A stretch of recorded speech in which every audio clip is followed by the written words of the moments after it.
The United States has launched one of its largest military operations in Syria in months, unleashing a wave of airstrikes aimed squarely at the remnants of the Islamic State.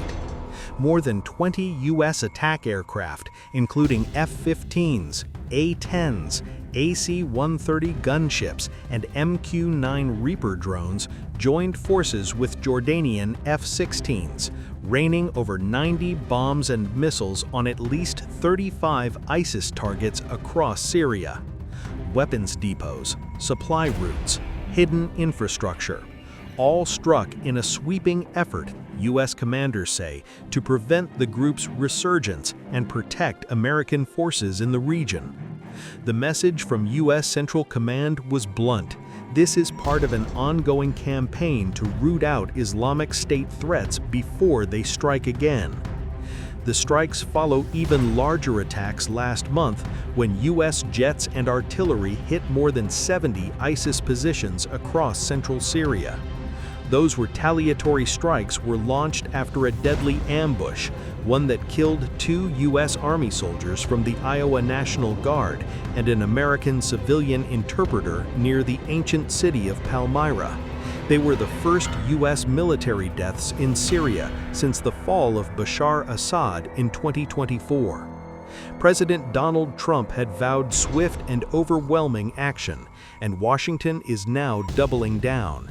U.S. forces, working alongside Syrian government units and the Jordanian military, say they are hunting ISIS cells before they can regroup, especially as intelligence officials warn the group is trying to exploit Syria's fragile transition. American intelligence estimates that 9,000 to 10,000 ISIS fighters, along with tens of thousands of family members, remain detained in camps across northeastern Syria, a volatile situation the group is eager to exploit. Though ISIS no longer controls vast territory, it is far from defeated. Its ideology spreads through clandestine cells, regional affiliates, and online networks. Last year alone, ISIS-linked attacks struck Iran, Russia, and Pakistan. U.S. officials warned the threat is not distant. Central Command says ISIS has inspired at least 11 plots or attacks against U.S. targets over the past year. In response, American and Syrian forces have seized weapons caches, destroyed hundreds of mortars and rockets, and detained more than 100 suspected insurgents. But even as U.S. bombs fall on ISIS strongholds, Syria itself remains deeply unstable. In Aleppo, a fragile ceasefire is reshaping the front lines. The Kurdish-led Syrian Democratic Forces say they have agreed to withdraw fighters from 2 contested neighborhoods after days of deadly clashes, evacuating wounded civilians, fighters, and trapped residents under escort. Government media claims the buses carried SDF fighters out of the city. The SDF flatly denies it, calling the footage a deliberate attempt to mislead, insisting those evacuated were civilians displaced by violence. Crowds waved flags of the First Syrian Republic as the buses rolled out, a powerful symbol of how fractured the country remains. The clashes come despite a March agreement that promised to integrate Kurdish-led forces into the Syrian state by the end of this year, a deal that has yet to be implemented. With sporadic fighting continuing, trust remains thin.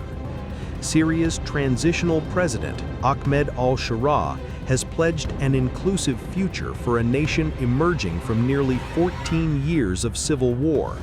But on the ground, reality is far harsher. U.S. airstrikes, ISIS insurgents, political deadlock, and a country still struggling to hold itself together. As American jets streak across Syrian skies once more, Washington's message is unmistakable. The war against ISIS is not over, and the fight for Syria's future is far from settled.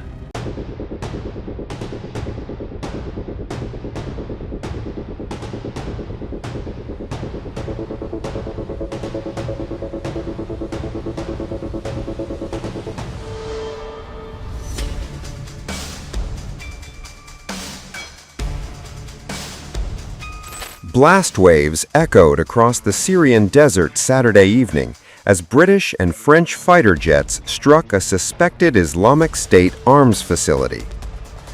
The joint operation targeted an underground cache north of Palmyra, believed to store weapons and explosives used by the extremist group that once ruled swaths of Syria until 2019. Britain's defense ministry said Typhoon FGR-4 jets dropped precision-guided Paveway 4 bombs into access tunnels leading down to the facility. A full assessment is underway, but initial reports indicate the target was successfully engaged. Officials emphasized that the area was free of civilian habitation before the strike, and all aircraft returned safely.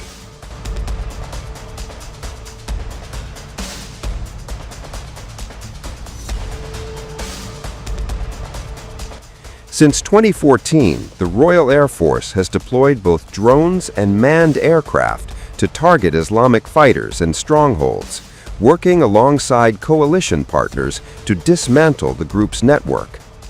Despite these efforts, the United Nations estimates that IS still maintains between 5,000 and 7,000 fighters across Syria and Iraq, highlighting the continuing threat to regional stability.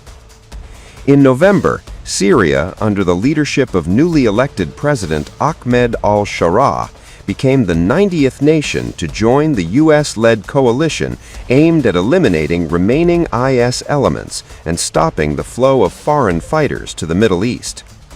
Last month, the U.S. military launched what it called a massive strike on IS targets in Syria, following an ambush that killed 2 American soldiers and a civilian interpreter in Palmyra.